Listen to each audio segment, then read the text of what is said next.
n'a pas livré. Donc, il faut faire la part des choses. Si on devait parler d'endettement, nous sommes à 149 millions. Parce que pour les 174 millions, on a fait le bon de commande, on a fait l'engagement, mais nous n'avons pas été livrés. Maintenant, il y a des dépenses pour lesquelles j'avais expliqué aux arrondissements lors de la reddition citoyenne, nous avons quelques difficultés. Les difficultés, c'est des dépenses qu'on a dit avoir été faites, mais qui ne recouvraient pas, qui ne rencontraient pas l'agrément du percepteur. Ah là, nous avons deux types de contentieux avec la perception. C'est des dépenses qui ont porté sur ce qu'on appelle les coupes et les récompenses. Vous savez, la mairie est tout le temps sollicitée. Donner des coupes, donner des maillots, donner des... Nous avons pour 128 886 090 francs de dépenses portant sur les coupes et récompenses que la perception ne va pas exécuter parce que pour elle, cela n'a pas été fait dans les règles. J'avais expliqué aux consultations citoyennes que ça nous posait, nous, un petit problème. Parce que s'il est avéré que ces gens ont livré, puisque c'est de petits prestataires, ça peut poser problème. Mais, malheureusement, si ce n'est pas légal, le percepteur, en payant, engage sa responsabilité personnelle et pécuniaire. Donc, personne ne peut l'obliger à payer. Donc, c'est pourquoi on a ce type de dépenses que, pour l'instant, nous sommes désarmés pour les régler. Donc, sur 128 millions pour les coupes et récompenses. Le deuxième type de problème où on a cette difficulté, c'est dans l'entretien des jardins et des places publiques. Je l'avais expliqué aussi ici aux citoyens. Là aussi, nous avons pour 71 445 600 qui sont des dépenses. Bon, les gens ont dit avoir fait le travail. Mais pour la perception, puisque ce sont des marchés saucissonnés, je vous avais expliqué, hein? Par exemple, vous avez des travaux pour 100 millions, au lieu de faire un appel de pour 100 millions, vous le saucissonnez en phase de 10 millions, 15 millions. Le percepteur, quand vous lui donnez une dépense pareille, il peut payer la première fois. Mais quand vous lui ramenez la dépense et que vous la lui ramenez après, il se rend compte que pour le même objet, vous avez fait plusieurs marchés. C'est ce qu'on appelle le saucissonnage. À ce moment-là, il refuse de payer. C'est ce qui est arrivé à ces, malheureusement, prestataires des espaces de jardin. Alors, malheureusement, pour l'instant, on ne peut pas faire grand-chose pour ces prestataires qui attendent depuis 2006, 2007, 2008. Bon, on est tenté, parce qu'on a la loi. Moi, je ne peux pas tordre la main au percepteur, parce que s'il payait en violant les textes, ça va lui coûter cher. Voilà donc les deux types de problèmes que nous avons. Pour l'instant, je ne sais pas. Si vous me demandez est-ce que je peux les payer, je vous dirai non. Nous sommes en négociation terminale avec des partenaires pour construire le deuxième hôpital à Basse-Ndao aux Parcelles. Nous n'avons pas encore fini. Nous sommes en discussion très avancée et nous pensons, Inch'Allah, dans les semaines à venir, boucler ce financement-là. À la demande d'ailleurs sur la suggestion de la DCMP, et nous avons lancé un second appel d'offres pour l'entretien. Pour les autres, le problème va bientôt être dépassé. Mais on a un vrai problème pour l'éclairage. Je ne veux pas faire la publicité, mais qui ont quand même fait des efforts. Le maire des Parcelles Assainies, le maire de Grand Dakar, et je crois que c'est le maire de Biscuiterie. En tout cas, on a eu 4 ou 5 maires de Ngor, je crois, ont fait des efforts pour rallumer les lampes. Ça n'a pas duré 10 jours. Vous savez pourquoi? Allez voir les poteaux. Tous les poteaux sont ouverts parce que les gens volent l'horloge. Regardez les poteaux. Vous verrez qu'au milieu du poteau, au bas, c'est ouvert.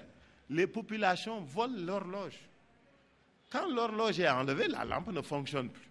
Donc, on va avoir beaucoup de problèmes à ce niveau pour que vraiment ces investissements-là qui sont faits soient, sécurisés. Presque, surtout qu'on veut mettre du solaire. Si les gens se mettent à nous enlever les plaques photovoltaïques, on est mort. Donc, voilà le problème. La première, vous disiez que le réaménagement de Dakar, c'est une question de survie. Et plus loin, vous disiez qu'en précédé, dans 2 ans, ça pourra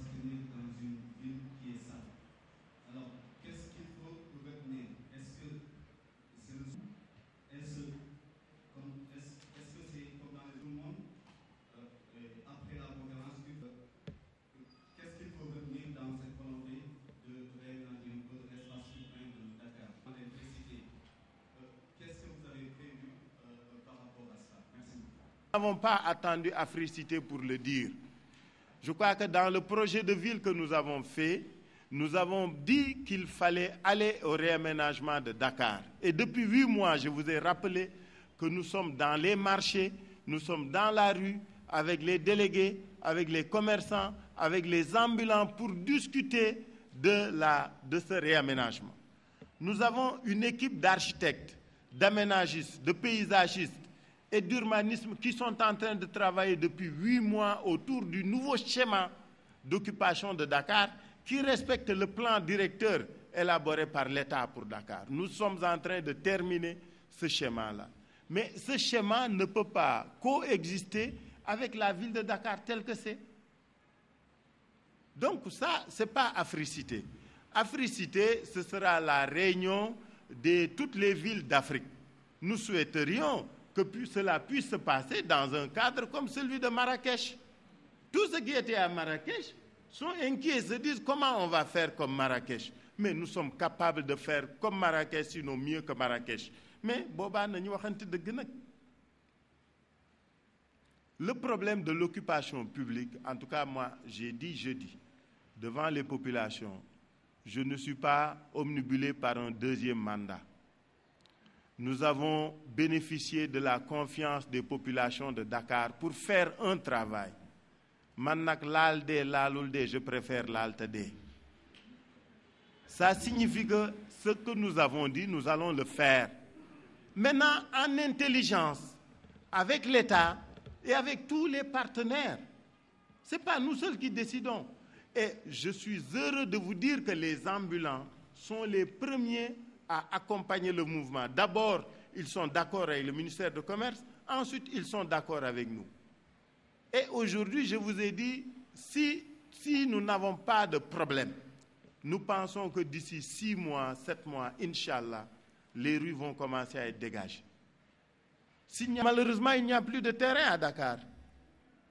Il n'y a plus d'espace public à Dakar. Nous avons interpellé le gouvernement sur un problème. Ceux qui vont au cimetière de Yoff se rendent compte que ce cimetière se remplit très vite. Dites-moi dans Dakar où est-ce qu'on peut mettre un cimetière, vous qui êtes tous de Dakar. C'est un problème. Nous avons interpellé l'État, on leur a dit dans 5 ans, il n'y aura plus d'espace pour les cimetières de Dakar, que ce soit musulmans ou catholiques. C'est la raison pour laquelle vous avez vu sur la continuation de la VDN, il y a quelqu'un qui était en train de faire un lotissement. Nous lui avons dit, vous arrêtez. Vous arrêtez, parce que au cimetière. Je ne sais pas si vous savez d'où je parle. Sur la continuation de la VDN, sur la façade du cimetière, là où le mur est tombé d'ailleurs, vous avez vu qu'il y a un lotissement en face de HLM Grand Médine ou Parcelles. C'est ça le problème. Donc le problème de l'aménagement, du réaménagement et du reprofilage de Dakar, c'est un problème de survie. Ce n'est pas que l'organisation des activités commerçantes. Non, ce n'est pas les ambulants.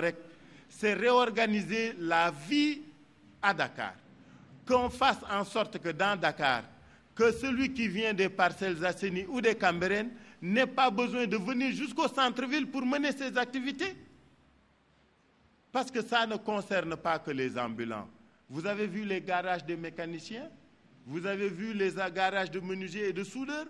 Il faut qu'on réorganise tout ça, qu'on trouve des sites dédiés pour les y mettre.